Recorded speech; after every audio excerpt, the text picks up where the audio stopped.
Bienvenidos a Código de Libertad, un podcast jurídico dedicado al análisis del sistema de ejecución penal mexicano. Durante este podcast explicaremos qué son los beneficios preliberacionales, cuáles son sus principales modalidades, cuáles son sus requisitos legales, qué autoridad interviene en su otorgamiento y cómo puede aplicarse en un caso práctico. También analizaremos críticamente si estos beneficios realmente cumplen con su finalidad dentro del sistema penitenciario mexicano. Para comenzar, le doy la palabra a Paola, quien nos aplicará el fundamento jurídico de estos beneficios. Ok, gracias Leo. Para entender los beneficios preliberacionales debemos comenzar su fundamento constitucional. El principal fundamento se encuentra en el artículo 18 constitucional. Este artículo establece que el sistema penitenciario debe organizarse sobre la base del respeto a los derechos humanos, así como el trabajo a la capacitación para el mismo, la educación, la salud, el deporte, como medios para lograr la reinserción de la persona que está sentenciada y pues para poder reincorporarse a la sociedad y procurar que no vuelva a delinquir.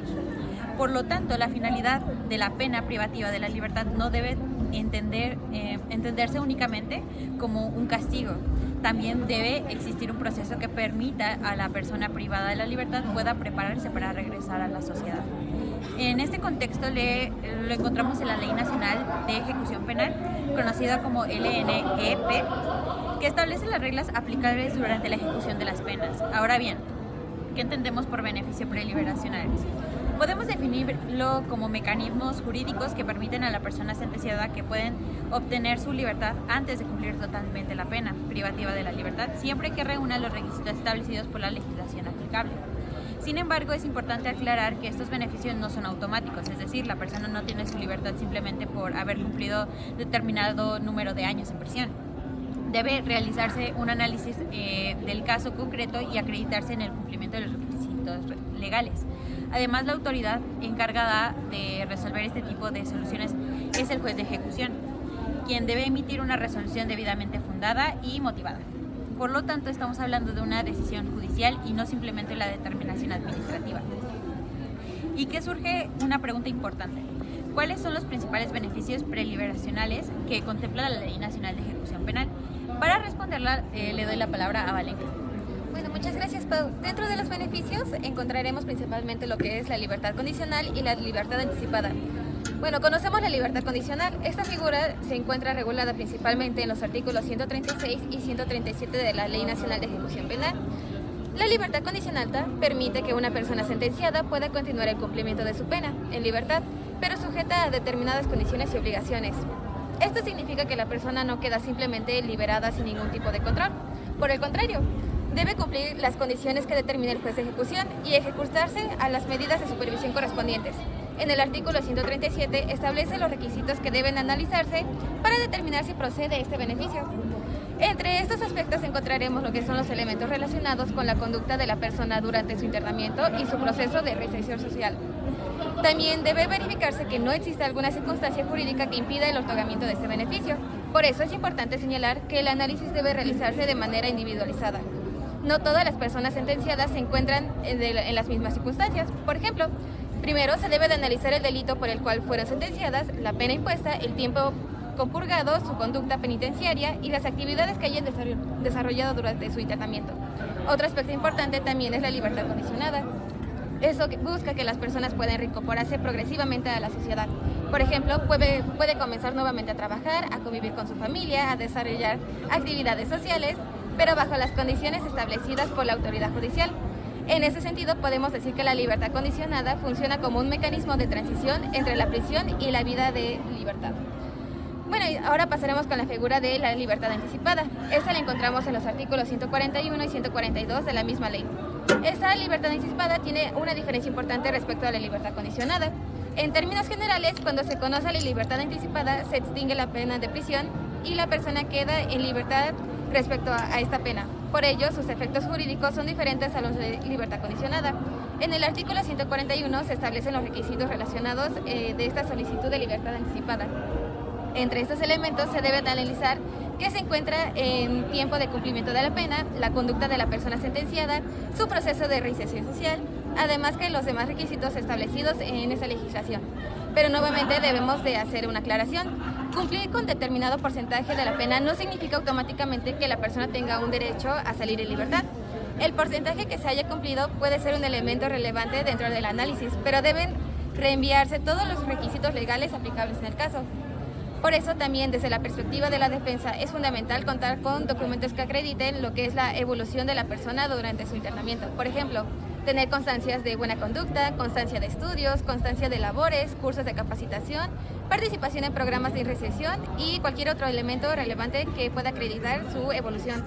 Y bueno, en consecuencia, tanto la libertad condicional como la libertad anticipada tienen una relación directa con el principio de reinserción social. Sin embargo, sus efectos jurídicos no son exactamente iguales. Y precisamente para entenderlo cómo pueden aplicarse, en la práctica Leo nos aplicará un caso hipotético. Gracias, Valenca. Bueno, para comprender mejor estos conceptos que nos acaba de mencionar anteriormente Valenca, vamos a plantear un caso hipotético. Imaginemos que una persona llamada María, de 42 años de edad, fue sentenciada a 12 años de prisión por el delito de robo agravado sin violencia física. Actualmente lleva 7 años y 2 meses compurgados en tal penitenciaría, incluyendo el tiempo que permaneció en prisión preventiva. Durante su internamiento ha tenido una conducta adecuada y no cuenta con sanciones disciplinarias. Además, terminó sus estudios secundaria y preparatoria.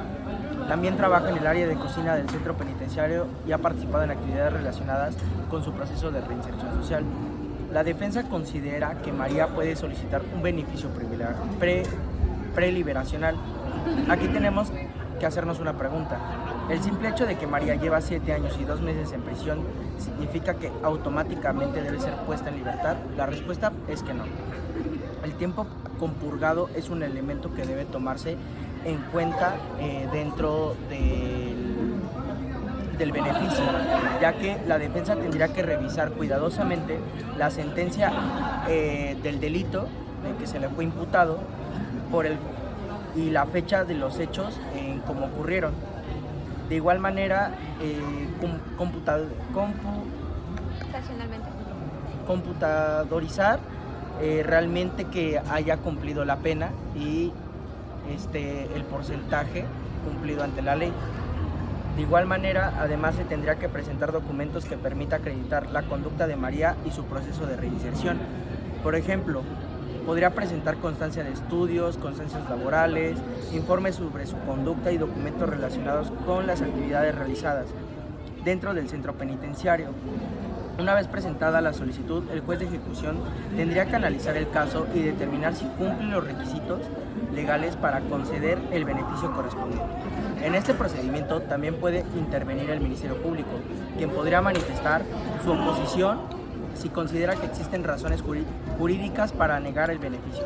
Finalmente, el juez de ejecución tendrá que emitir una resolución debidamente fundada y motivada.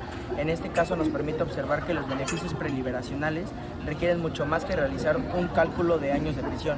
Se necesita un análisis jurídico integral e individualizado. Y aquí surge una situación muy común dentro de un procedimiento de ejecución penal. ¿Qué sucede si el Ministerio Público se opone a que se conceda el beneficio?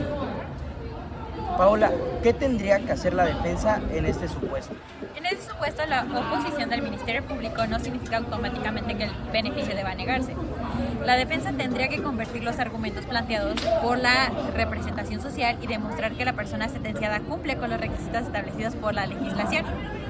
Por ejemplo, si el Ministerio Público argumenta que la persona no ha mostrado una evolución favorable, la defensa podría presentar las constancias de buena conducta, estudios, trabajo y actividades de reinserción social, lo que bien decías.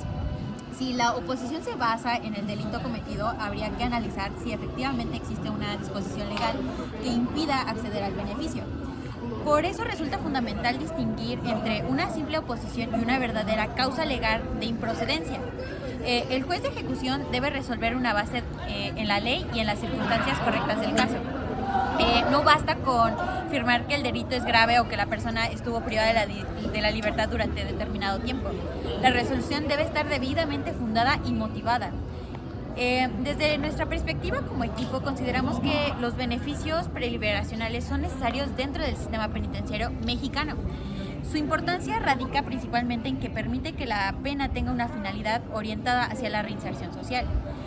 Consideramos que una persona que durante su internamiento estudia, trabaja mediante buena conducta y participa en actividades de reinserción debe tener la posibilidad de demostrar que puede reincorporarse adecuadamente a la sociedad. Sin embargo, también consideramos que existen problemas importantes en la aplicación práctica de estos beneficios.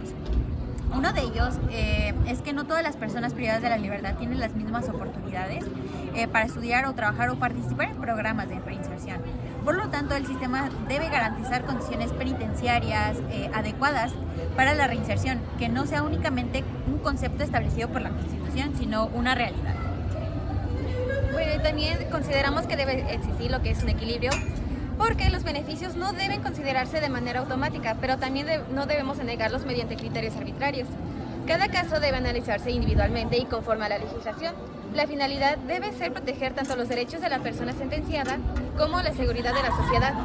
En nuestra opinión, los beneficios preliberacionales son aplicados correctamente, pueden contribuir a disminuir la reinserción y a facilitar la recuperación de las personas a la sociedad. Bueno, y también como conclusión, podemos señalar que los beneficios preliberacionales forman parte de un sistema de ejecución penal orientado hacia la reinserción social. Entre sus principales modalidades encontramos lo que es la libertad condicional y la libertad anticipada, los cuales tienen requisitos y efectos jurídicos muy diferentes. También debemos de recordar que estos beneficios no se constituyen la libertad automáticamente. Las personas sentenciadas deben cumplir los requisitos establecidos en la Ley Nacional de Ejecución Penal y lo que corresponde al juez de ejecución, analizar cada caso de manera individualizada. Desde una perspectiva crítica, consideramos que estos mecanismos pueden ser efectivos para favorecer la reinserción social siempre que exista verdaderas oportunidades de educación, trabajo y capacitación y atención dentro de los centros penitenciarios. Finalmente, podemos concluir que la ejecución de una pena no debe limitarse únicamente a mantener a una persona privada de la libertad. También debe buscar que una vez que pueda reincorporarse a la sociedad tenga las herramientas necesarias para hacerlo de manera adecuada. Los beneficios preliberacionales representan precisamente uno de los mecanismos jurídicos que permiten avanzar hacia ese objetivo. Nosotros fuimos Leo, Paola y Valenca.